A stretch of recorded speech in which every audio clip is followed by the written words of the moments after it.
ایک civil court میں مقدمہ دائری سے لے کر فیصلہ ہونے تک کن کن مراحل سے گزرتا ہے؟ نمبر 1، سب سے پہلے مدعی مقدمہ اپنا دعویٰ دائر کرتا ہے، اپنا موقف عدالت کے سامنے لے کے آتا ہے، اپنے کسی حق کو ڈکلیئر کروانے کے لیے یا اپنے کسی حق کے تحفظ کے لیے۔ اس موقف کے آ جانے کے بعد عدالت مخالف فریق کو جس سے یہ حق تلفی ہو رہی ہے مدعی کی، اس کو طلب کرتی ہے۔ وہ فریق جب عدالت میں آتا ہے وہ اپنا جواب جمع کرواتا ہے۔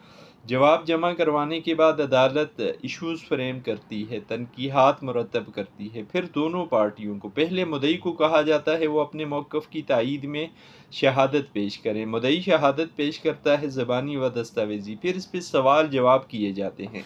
پھر ڈیفینڈنٹ کو موقع دیا جاتا ہے شہادت پیش کرنے کا۔ پھر دونوں طرف سے شہادت ہو جانے کے بعد عدالت بحث سماعت کرتی ہے، پھر فیصلہ دیتی ہے اور فیصلے کی بنیاد پر پھر ڈگری پاس کرتی ہے۔